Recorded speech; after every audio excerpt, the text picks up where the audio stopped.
बिस्मिल्लाहिर्रहमानिर्रहीम। अस्सलाम वालेकुम डियर स्टूडेंट्स, मैं उम्मीद करता हूँ कि आप सब खैरियत से होंगे। डियर स्टूडेंट्स, आज हम चैप्टर नंबर 15 का आगाज़ करने जा रहे हैं और चैप्टर नंबर 15 जो है अभी जो लास्ट हमारी पेयरिंग है उसके मुताबिक शॉर्ट क्वेश्चन के लिए हम स्टडी करते हैं। तो इसमें हम दोनों चीज़ों को लेकर चलेंगे स्टूडेंट्स, लेकिन शॉर्ट क्वेश्चन पर ज़्यादा फोकस करेंगे। तो आज के लेक्चर का आगाज़ करते हैं स्टूडेंट्स, इसको ज़रा तवज्जो से। इसमें जितने भी शॉर्ट क्वेश्चन होंगे उनके टॉपिक वाइज और साथ साथ मैं उनके आंसर भी आपके सामने लिखता जाऊंगा और आप नोट करते जाएंगे। और कुछ बड़े ही इंपॉर्टेंट ट्रिक्स के साथ मैं आज आपको डिफरेंट चीज़ें सिखाऊंगा और ताकि वो आपको याद हो जाएंगी। तो इसलिए आपने लेक्चर को ज़रा देखना है मुकम्मल, ताकि जो है वो आप अच्छी तरह से इन चीज़ों को सीख जाएं। स्टूडेंट्स, आज का जो हमारा टॉपिक है बेसिकली फर्टिलाइजर्स का है। चैप्टर नंबर 15 का नाम आप जानते हैं, that is a common chemical industries इन पाकिस्तान। तो स्टूडेंट्स, इंडस्ट्री जो है वो यकीनन किसी भी मुल्क का एक रीढ़ की हड्डी, बैकबोन की हैसियत रखती है। जितनी ही किसी मुल्क की इंडस्ट्री स्ट्रांग होती है उतनी डेवलपमेंट उसमें ज्यादा होती है, उतनी वो कंट्री ज्यादा डेवलप्ड कहलाती है, उतनी ज्यादा उसकी इकोनॉमी स्ट्रांग होती है। स्टूडेंट्स, इंडस्ट्री ने हमारी जिंदगी में रेवोल्यूशन बर्पा कर दी है। आप देख लें, हमारे इर्द गिर्द जो है वुड को रिप्लेस कर दिया इंडस्ट्री ने प्लास्टिक के साथ। इस तरह और बहुत सारी चीजें जैसे फर्टिलाइजर्स हैं। क्या हुआ कि पहले लोग मेन्योर यूज करते थे, यानी जानवरों का फुजला यूज करते थे, लेकिन अब फर्टिलाइजर्स ने उसकी जगह ले ली। तो स्टूडेंट, फर्टिलाइजर्स ने यील्ड को भी बढ़ा दिया, यानी कि जो पैदावार है फसलों की, बहुत सारे पेस्टिसाइड्स आ गए जिनकी मदद से हम डिफरेंट जो डिजीजेज हैं प्लांट्स की, क्रॉप्स की, उनको हम जो है वो कम कर सकते हैं। तो ये बेसिकली इंडस्ट्रीज की एक अहमियत है जो हमारी जिंदगी में इंडस्ट्री ने क्या किया है, आसानी फराहम की है। तो इसका थोड़ा सा फर्टिलाइजर का थोड़ा सा बैकग्राउंड जानते हैं, ये रीडिंग पर्पस के लिए है। इसमें देखिए हमारे पास, देखिए स्टूडेंट्स, ओल्डेस्ट इंडस्ट्री जो दुनिया में पाई जाती है यकीनन दैट इज द फर्टिलाइजर और एग्रीकल्चर इंडस्ट्री। और 5000 बीसी में before Christ, 5000 year before the birth of the Christ, Chinese used animal manure. Manure मतलब जानवरों का फुजला इस्तेमाल करते थे फर्टिलाइजर के तौर पर। फिर उसके बाद हमारे पास जो है अराउंड 1200 बीसी रोमन्स जो थे, they know enough about soil fertility, यानी कि उन्होंने सॉइल की जरखेजी के बारे में बहुत सारी चीजें सीखी। क्या चीजें सीखी स्टूडेंट्स?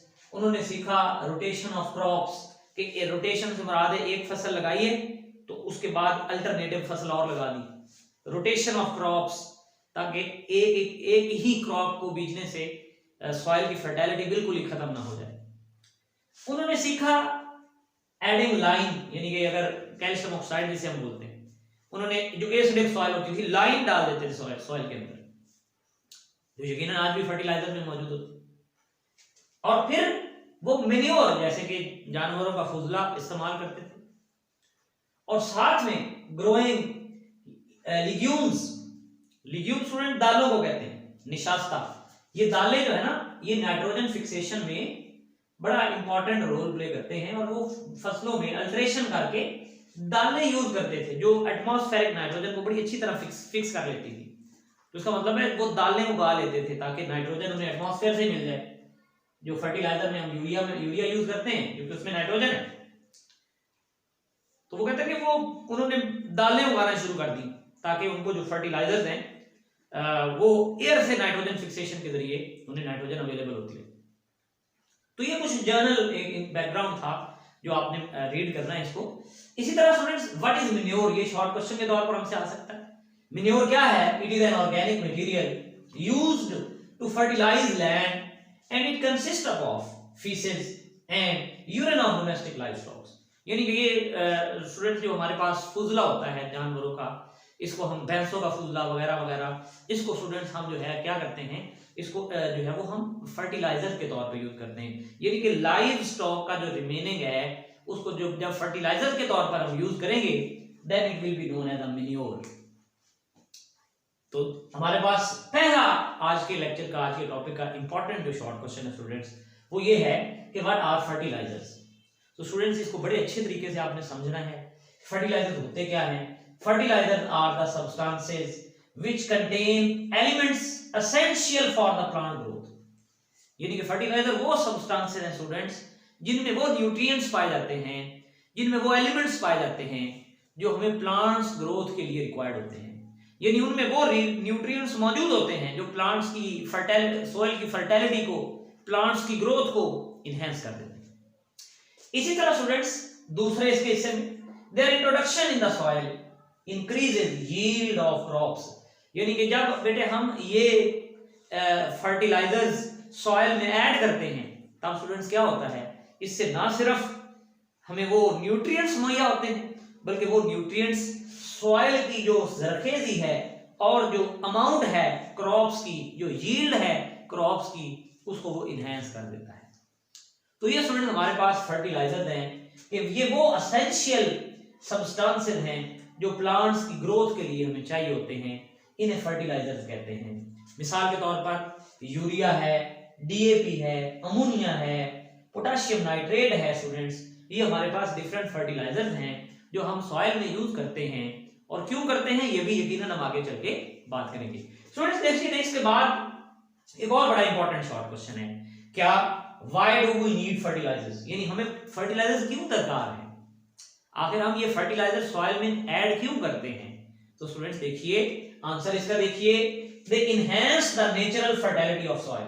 क्या करते हैं, यानी कि जो कुदरती तौर पर जरखेजी है उसको बहाल करते हैं, उसको बढ़ा देते हैं। स्टूडेंट बात ये है कि जब हम कोई एक फसल, एक क्रॉप काश्त करते हैं तो यकीनन वो जमीन से न्यूट्रिएंट्स को साथ अपने यूज कर लेती है, न्यूट्रिएंट्स की कमी हो जाती है यकीनन। तो फिर स्टूडेंट्स इसीलिए replenish the element used by previous crop, यानी कि जो पिछली फसल ने न्यूट्रिएंट्स को यूज कर लिया है अपनी ग्रोथ के लिए, उसको भी ये दोबारा बहाल कर देते हैं, वो जमीन को दोबारा लौटा देते हैं ताकि जमीन आने वाली दूसरी क्रॉप को भी जो है वो उतनी ही फर्टिलिटी से ग्रो क्रॉप करवा सके और उसकी यील्ड को भी इंक्रीज कर सके।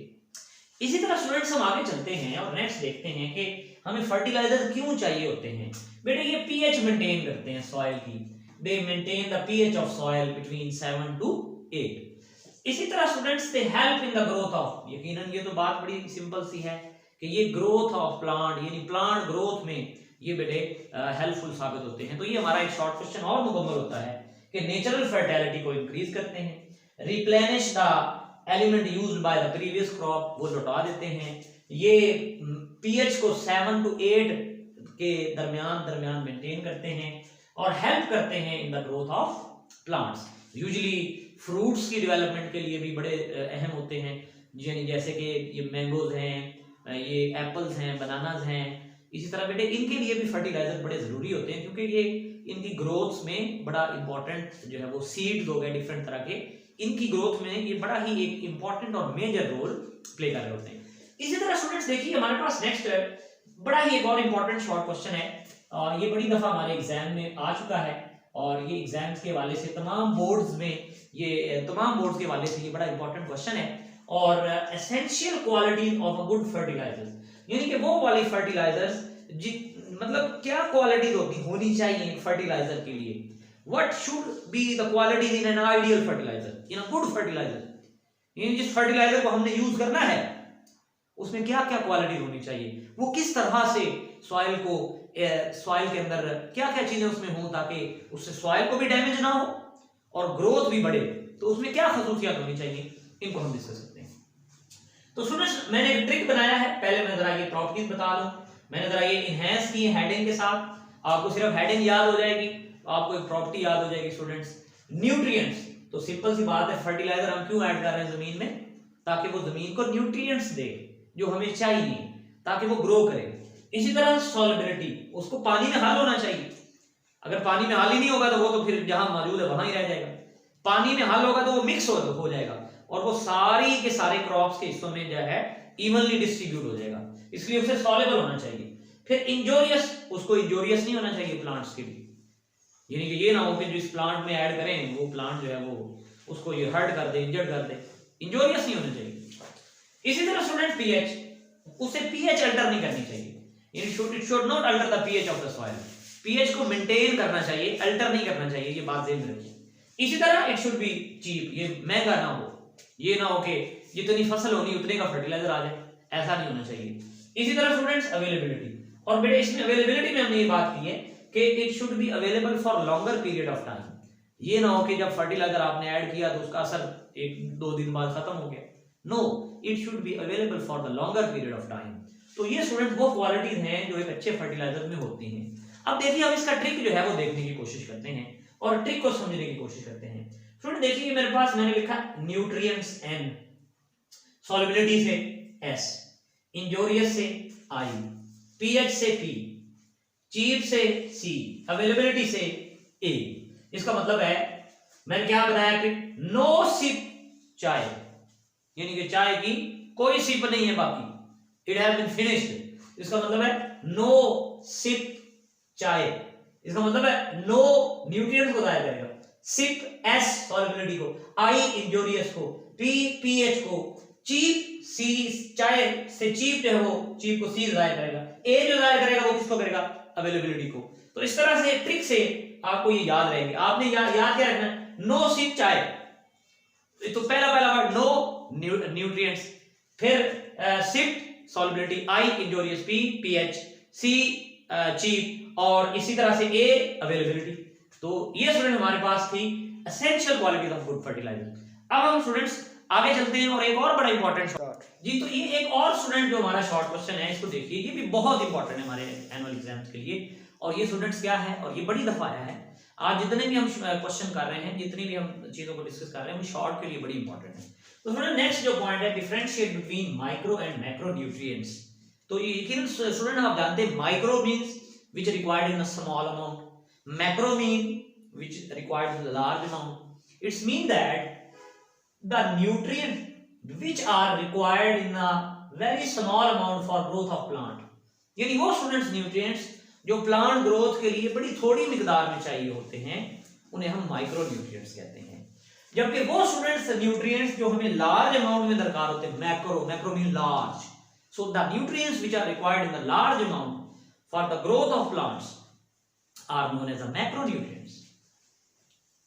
जबकि स्टूडेंट्स बड़ा ही ये एमडीकैट के लिए भी और एनुअल पेपर्स के लिए भी ये एमसीक्यू बड़ा एक इंपॉर्टेंट एमसीक्यू है, इसलिए आपने इसे बड़े अच्छे तरीके से याद रखना है। तो स्टूडेंट ये 6 to 200 ग्राम पर एकड़, यानी कि माइक्रोन्यूट्रिएंट्स एक एकड़ के लिए हमें 600 से 200 ग्राम चाहिए होते हैं, जबकि स्टूडेंट मैक्रोन्यूट्रिएंट्स हमें 5 केजी से 200 केजी तक चाहिए होते हैं एक एकड़ के लिए। इट्स मीन ये ग्राम्स में चाहिए और ये केजीज में चाहिए। It's mean that they are required in a large amount. अब स्टूडेंट इनकी टेस्ट में एनुअल पेपर, बल्कि स्पेशली इनकी टेस्ट में तो हमारी बुक के जो माइक्रोन्यूट्रिएंट्स और मैक्रो मैंने वही लिखे हैं, इनमें से लाजमी वो एमसीक्यू बना लेता है। क्या एमसीक्यू बनता है कि which of the following is not a micronutrients, यानी इनमें से कौन सा माइक्रोन्यूट्रिएंट नहीं है या इनमें से कौन सा माइक्रोन्यूट्रिएंट्स है। तो हमें क्या करना है, हमें एक मैजिक एक और ट्रिक याद करना है जिसकी मदद से हम जो है वो माइक्रो और मैक्रो न्यूट्रिएंट्स में फर्क कर सकते हैं और वो हम याद भी रख सकते हैं। देखिए स्टूडेंट्स जो डिफरेंस है वो क्या है।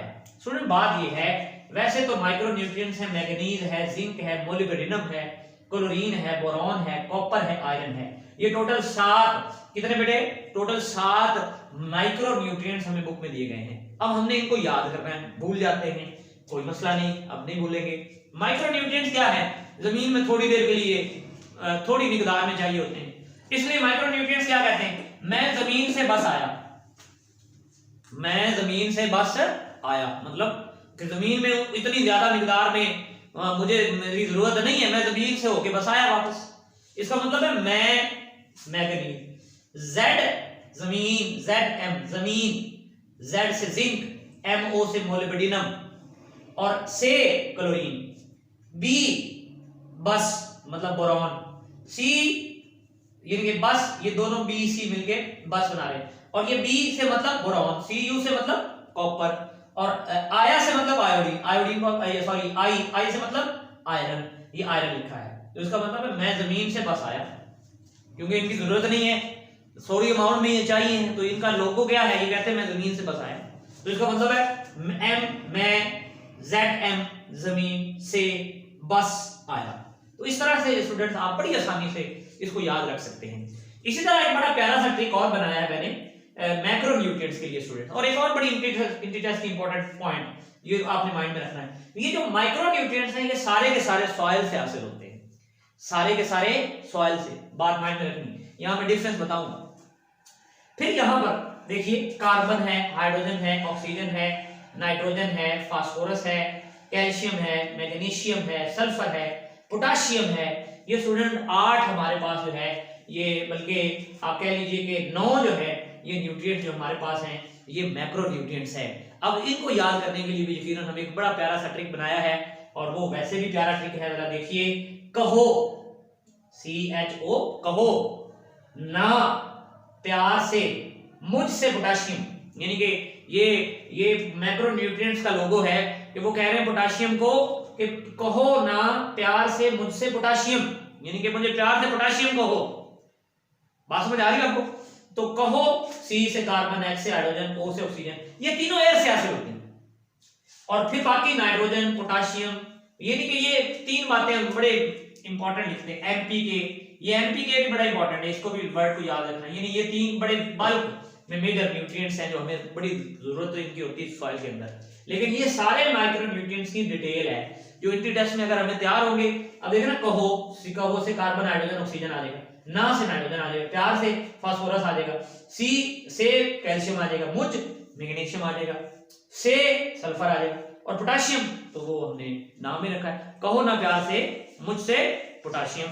तो ये स्टूडेंट हमारे पास एक बड़ा ही इंपॉर्टेंट मैजिक पॉइंट था, एंट्रेंस टेस्ट का पॉइंट था, जिससे हमने माइक्रो न्यूट्रिएंट्स और मैक्रो न्यूट्रिएंट्स को मेमोराइज किया। तो चलिए स्टूडेंट्स, अब हम नेक्स्ट लेक्चर के साथ आपके खिदमत में हाजिर होंगे। इजाजत दीजिए, अल्लाह हाफिज।